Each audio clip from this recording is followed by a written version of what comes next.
حضرت عباس بن عبد المطلب رضی اللہ عنہ بیان کرتے ہیں کہ انہوں نے رسول اللہ صلی اللہ علیہ وسلم سے سنا، آپ فرما رہے تھے، اس شخص نے ایمان کا مزہ چکھ لیا جو اللہ کے رب، اسلام کو دین اور محمد صلی اللہ علیہ وسلم کے رسول ہونے پر دل سے راضی ہو گیا۔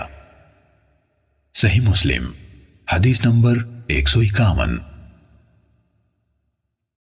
سلیمان بن بلال نے عبداللہ بن دینار سے، انہوں نے ابو صالح سے، اور انہوں نے حضرت ابو ہریرہ رضی اللہ عنہ سے روایت کی کہ نبی اکرم صلی اللہ علیہ وسلم نے فرمایا، ایمان کی 70 سے زیادہ شاخیں ہیں اور حیا بھی ایمان کی ایک شاخ ہے۔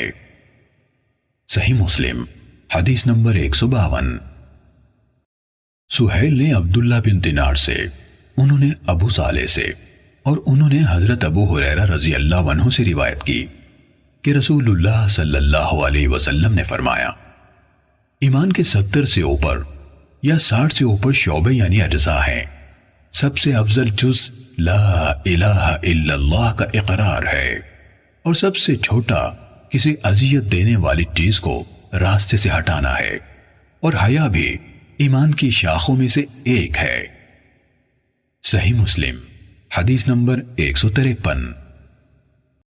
سفیان بن عیینہ نے زہری سے حدیث سنائی، انہوں نے سالم سے، اور انہوں نے اپنے والد حضرت عبداللہ بن عمر رضی اللہ عنہما سے روایت کی کہ نبی اکرم صلی اللہ علیہ وسلم نے ایک آدمی سے سنا جو اپنے بھائی کو حیا کے بارے میں نصیحت کر رہا تھا، تو آپ صلی اللہ علیہ وسلم نے فرمایا، حیا سے مت روکو، حیا ایمان میں سے ہے۔ صحیح مسلم حدیث نمبر 154۔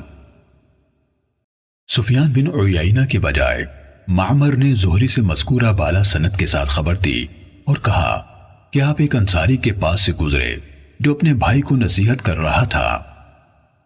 صحیح مسلم حدیث نمبر 155۔ ابو سوار بیان کرتے ہیں کہ انہوں نے حضرت عمران بن حسین رضی اللہ عنہ کو سنا، وہ نبی صلی اللہ علیہ وسلم سے حدیث بیان کرتے تھے کہ آپ صلی اللہ علیہ وسلم نے فرمایا، حیا سے خیر اور بھلائی حاصل ہوتی ہے۔ اس پر بشیر بن کعب نے کہا، حکمت اور دانائی کی کتابوں میں لکھا ہوا ہے کہ اس حیا سے وقار ملتا ہے اور سکون حاصل ہوتا ہے۔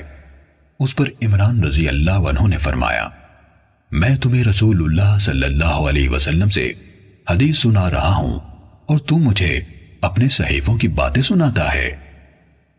صحیح مسلم حدیث نمبر 156۔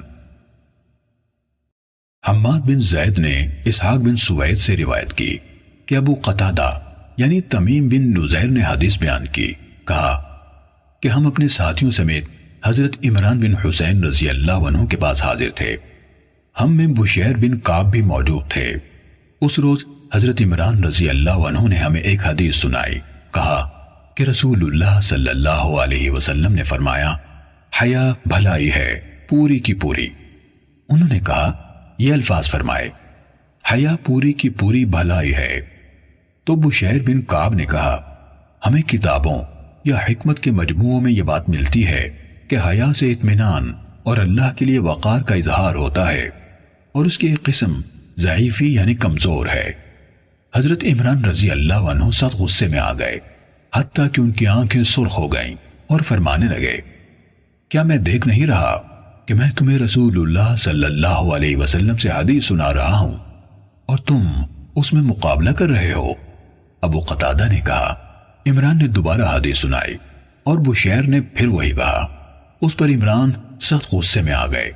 ابو قتادہ نے کہا، تو ہم نے بار بار یہ کہنا شروع کر دیا، اے ابو نجید یعنی حضرت عمران کی کنیت، یہ ہم میں سے مسلمان اور حدیث کا طالب ہے، اس کے عقیدے میں کوئی عیب یا نقص نہیں ہے۔ صحیح مسلم حدیث نمبر 157۔ نضر بن شمیل نے کہا، ہمیں ابو نعامہ ادبی نے حدیث بیان کی، انہوں نے کہا، میں نے حجیر بن ربیع ادبی سے سنا، وہ کہتے تھے، عمران بن حسین رضی اللہ عنہ نے رسول اللہ صلی اللہ علیہ وسلم سے روایت کی، جس طرح حماد بن زید کی حدیث ہے۔ صحیح مسلم حدیث نمبر 158۔ عبداللہ بن نمیر، جریر اور ابو اسامہ نے ہشام بن عروہ سے حدیث سنائی۔ انہوں نے اپنے والد یعنی عروہ سے، اور انہوں نے حضرت سفیان بن عبداللہ ثقفی رضی اللہ عنہ سے روایت کی۔ انہوں نے کہا کہ میں نے رسول اللہ صلی اللہ علیہ وسلم سے عرض کی، اے اللہ کے رسول، مجھے اسلام کے بارے میں ایسی پکی بات بتائیے کہ آپ کے بعد کسی سے اس کے بارے میں سوال کرنے کی ضرورت نہ رہے۔ ابو اسامہ کی روایت میں آپ کے بعد کے بجائے آپ کے سوا کے الفاظ ہیں۔ آپ صلی اللہ علیہ وسلم نے ارشاد فرمایا، کہو آمنت باللہ، یعنی میں اللہ پر ایمان لایا، پھر اس پر پکے ہو جاؤ۔ صحیح مسلم حدیث نمبر 159۔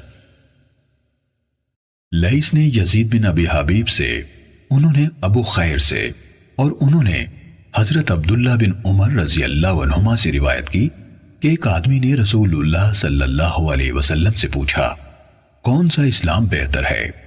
آپ صلی اللہ علیہ وسلم نے جواب دیا، تم لوگوں کو کھانا کھلاؤ اور ہر کسی کو، خواہ تم اسے جانتے ہو یا نہیں جانتے، سلام کہو۔ صحیح مسلم حدیث نمبر 160۔